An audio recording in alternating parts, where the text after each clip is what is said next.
में तालीम जो मस्त आहे दुनिया से हलणो पवंदो त तालीम इंग्लिश ज़रूरी आहे। अल्लाह जा तिरुणी कर लातादार एहसानात जंहिं असांखे अल्हम्दुलिल्लाह इन क़ाबिल बणायो जो असां ही प्रोग्राम असांखे मिलियो ऐं अल्लाह ताला असांजे ज़रिए शदाबपुर जे इन्हनि नौजवाननि खे स्किल्ड कयो। अहिड़ा कोर्सिस सां अल्हम्दुलिल्लाह इन्हनि खे ॾियूं पिया जेके इन जे फ्यूचर में उन्हनि खे तमामु कराइत साबित थींदा। अॼु असांजे माइट जी बेरोज़गारी जी हिकिड़ी वॾी वबा फैलियल आहे। उन वबा खां जेको आहे सो इहो हुन जे लाइ कोई सम्झो ट्रीटमेंट आहे ऐं उन ज़रिए पंहिंजो इलाजु बेरोज़गारी ख़तमु करे सघनि था। इन्हनि कोर्सिस जे ज़रिए अहिड़ी फीस माफ़ी कोर्सिस हो सघंदा जेके हिन दुनिया में हर रोज़ बेरोज़गार नौजवान पंहिंजो घर वेठे बिना के नौकरी जे हासिल जो रोज़गार कमाए सघनि था। अल्हम्दुलिल्लाह शदाबपुर डिग्री कॉलेज खे ऐं असांजे प्रोफेसर खे इहो एज़ाज़ हासिल आहे।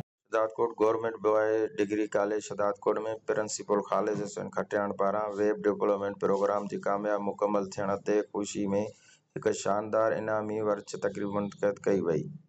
हीउ प्रोग्राम PITP हुकूमत सिंध तरफ़ां IBA सखर जे सहकार सां मुनक़िद कयो वियो। तक़रीब कॉलेज जे कंप्यूटर साइंस लैब में थी जंहिं में उस्तादनि ऐं शागिर्दनि वॾे अंग में शिरकत कई। हिन मौक़े ते मीर गैबी ख़ान मोगरी ख़ासि महिमान तौरु शिरकत कई ऐं शागिर्दनि खे जदीद टेक्नोलॉजी जे मैदान में अॻिते वधण लाइ हिमायतियूं। Khalid Hussain Khatian principal government boy degree college Shahdadkot महिमान ख़ासि तौर खे भलीकार कयो ऐं सिंध जे रिवायती सक़ाफ़ती तोहफ़े तौरु सिंधी टोपी ऐं अजरक पेश करे। तक़रीब दौरान बहितरीन कारकर्दगी ॾेखारींदड़ शागिर्दनि खे शील्ड सर्टिफिकेट ऐं नक़द इनाम ॾिना विया। पंहिंजे ख़िताब में महिमान ख़ासि चयो त हीउ मसनूई ज़हनियत AI जो दौरु आहे, तंहिं करे शागिर्दनि खे घुरिजे त कंप्यूटर साइंस जे शोबे में महिनत कनि त जीअं हू दुनिया सां गॾु अॻिते वधण सघनि।